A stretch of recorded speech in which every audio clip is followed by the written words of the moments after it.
Dictators should be afraid of Bitcoin as money because they want censorship and confiscation and control and closed capital markets. This is the only way they can keep their Ponzi schemes going. America is very different. It's more rooted in property rights and free speech and open capital markets and being open to the world. That is super compatible with Bitcoin, and totalitarianism is not. Welcome, everybody. We are here at the Bitcoin Policy Summit in Washington, D.C. My name is Frank Corva. I'm the political correspondent for Bitcoin Magazine, and I'm joined by the legendary Chief Strategy Officer of the Human Rights Foundation, Alex Gladstein. Alex, welcome. Thanks for having me on, Frank. The pleasure is all ours, sir. So we're here talking about Bitcoin policy in the U.S. You brought a lot of both people from the Human Rights Foundation and affiliates of the Human Rights Foundation talking about the importance of Bitcoin globally. Yeah. And the question that I wanted to ask you is, how much do you think the U.S. getting policy around Bitcoin right will have an impact on the rest of the world? What happens in Vegas stays in Vegas, but what happens in America doesn't stay in America for Bitcoin policy. Like the norms and the laws and the rules that are laid out here and through the U.S.'s global arms, essentially, that it can control, like the IMF and to some degree, things like FATF have an impact on everybody, basically, in the world. Nearly everybody. You know, there's even times when I remember at the beginning of my career, there was a big issue around internet freedom, and we had the SOPA and the PIPA acts, and the idea of, basically, cutting off parts of the internet in America. I understood why special interests wanted that, but, that just serves up to any dictator on a silver platter, the idea of, we're just going to censor this content, right? Yep. So, it's not just the laws, it's also the norms, right? So you had precedents here in the last year, under the last year of the Biden government, where Bitcoin developers no longer felt safe to have their products on app stores here in America. And you know what? Due to the climate changing and essentially different, like, not necessarily laws, but like orders and signals and actions, that has changed. And regardless of, what you want to say about Biden versus Trump on a million issues, on this issue, the new administration has made it clear that this is a better and safer place, at least for some Bitcoin self-custodial tool makers. And you can see that in, for example, Phoenix coming back.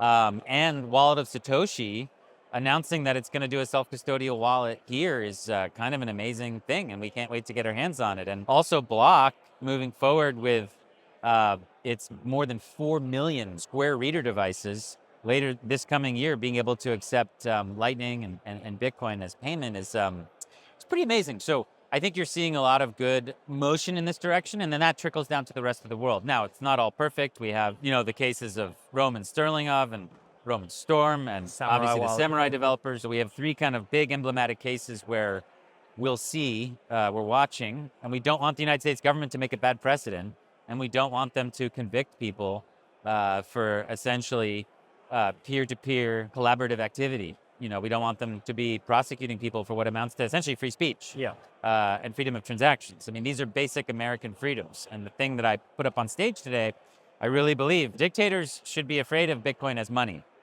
because they want censorship and confiscation and control and closed capital markets. This is the only way they can keep their Ponzi schemes going is with this control. America is very different. It's more rooted in property rights and free speech and open capital markets and being open to the world and being open for business, as this current president loves to say. So that is super compatible with Bitcoin, and totalitarianism is not. Yeah. So, I don't think American policymakers have to worry. I think they will thrive in an era of more global Bitcoin adoption. But we have to get some things right here with these cases, with these privacy cases, because as you heard on stage, we just had many activists from many different countries explain to the audience here that in their work in Russia or Nicaragua or wherever, they use Bitcoin tools, they use Bitcoin self-custodial tools, and they use Bitcoin privacy tools like CoinJoins. Yep. So it's, of course, nice to see that we are a global community, and that now there are devs where we don't know where they're based that have sort of rebooted the Whirlpool this week, actually, which is great to see. But what you really want to see is, essentially Whirlpool developers being proud to be in America. And maybe it's a state level thing where certain states provide refuge for developers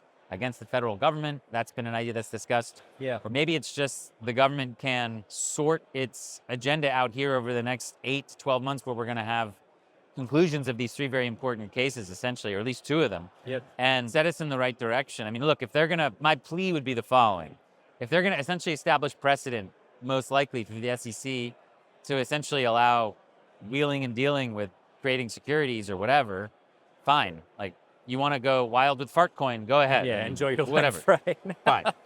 I don't necessarily think that government is the answer there. I think it's about education, Yes. teaching people the difference between Bitcoin and Fartcoin. But you're never going to stop scams.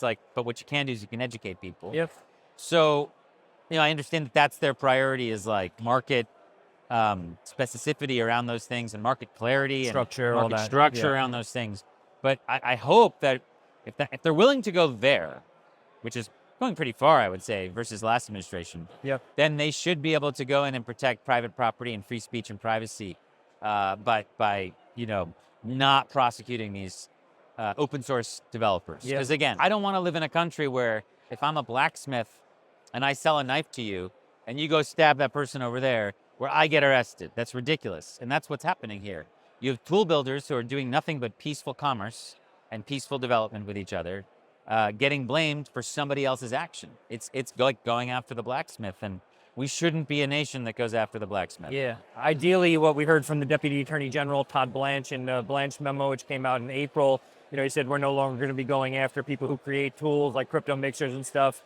We hope they live up to that. But the one question I wanted to ask you, I know HRF does a lot of funding of developers around the world. Globally, does the vibe seem to have, I know there was a big chilling effect, right, when the Samurai thing happened about a year ago? Yeah. Has that sort of lifted a little bit? Are people feeling a little bit more okay with developing the technology that they're developing?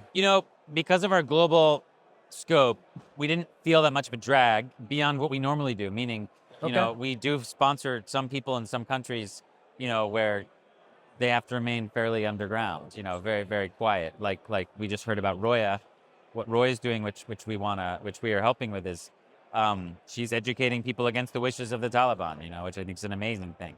It certainly helps. I mean, look, yes, I was worried, a little bit about the program in general during that time. Is that right? Yeah. Yeah, of course, especially for educational stuff, because it's just a pain when we can't use Phoenix anymore. Right.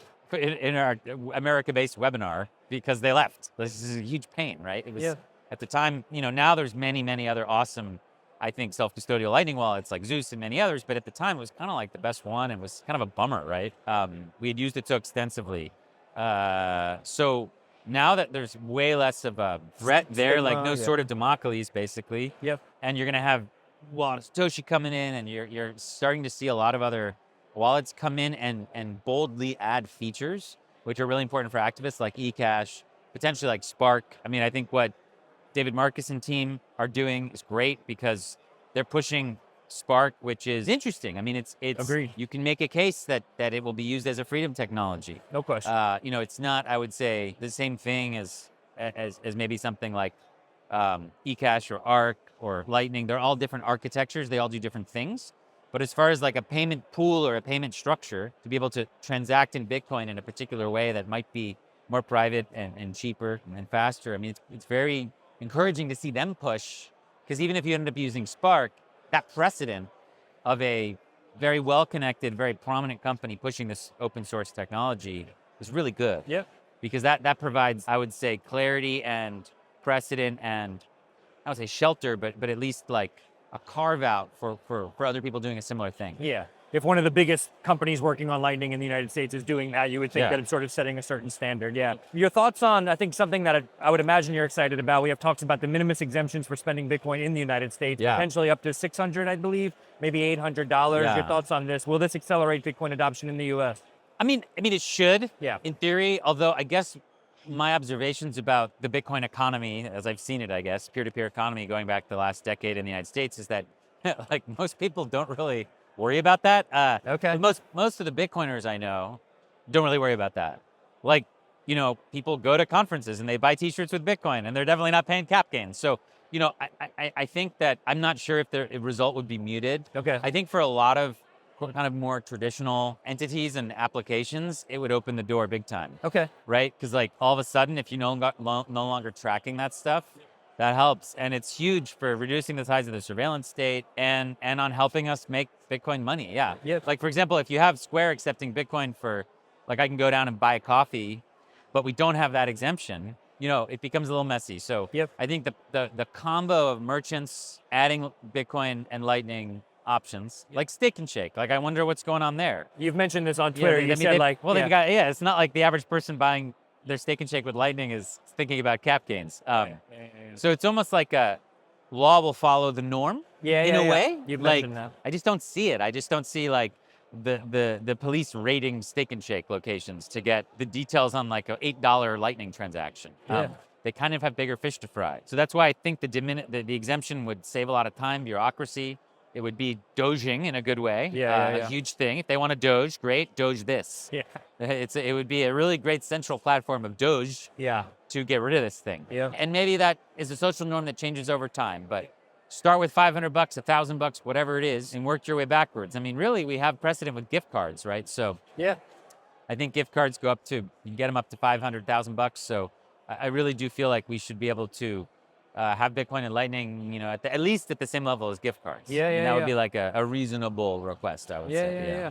Yeah, that's fair. Final question: What are you paying attention to most right now when it comes to maybe privacy tech? I know you're paying I know that you're looking at what's happening with eCash and obviously developments in the Lightning space. What has you most excited right now? Well, I mean, obviously it's great to see all these other interesting layers come online. Spark is now inside at least a couple wallets. Yep. As like a beta. Be careful, but use it. Check it out. It's super cool. Arc is seemingly getting close to being usable. We'll see. I mean, that's interesting. There's now a lot, like it makes more sense to use Liquid now that there are things like Aqua Wallet where you can do swaps and things like that. And where Bolt service, offers that. Breeze is also incorporating that into their structure, which so is that's exciting. interesting. But to me, it's eCash. I just think it's the most interesting thing. Matters greatly for what we do because of its completely elite privacy, fair instrument, works in a way where the payer can be offline, like a credit card, and speaks Lightning, at least in the Cashew implementation. And that to me is massive because at the end of the day, you're probably not thinking about putting any more than a little bit of money into any of these things, hopefully. Yeah. And, there's a risk you can get rugged. So know that. Yeah. But there's stuff happening where like that risk can be minimized. Like the multi-nut payments idea where like you can be basically paying out of many mints at once.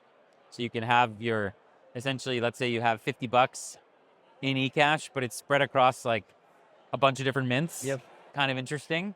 Because like, hey, if two of them get rugged, and then also proof of reserves actually, is tricky with exchanges. Like there's still some trust there. Like, but with eCash, I think it's just a little more solid. Like the proof of reserves with eCash mints is pretty tight. It's much more tight, I would say. Much more of a product market fit. Like it makes a lot of sense. So I think we're gonna see more there. And I love the idea. Like, so if I can go and buy a coffee with Lightning, that means I can buy a coffee with eCash. So it's just like really brutal blow to the surveillance capitalist state, basically, if we can get this going. Well, we appreciate it. Well, Alex, all the work that you do, Thank you, your Frank. insights much appreciated. I really appreciate your kind words and having me on. Thank you. Absolutely. We'll be in touch.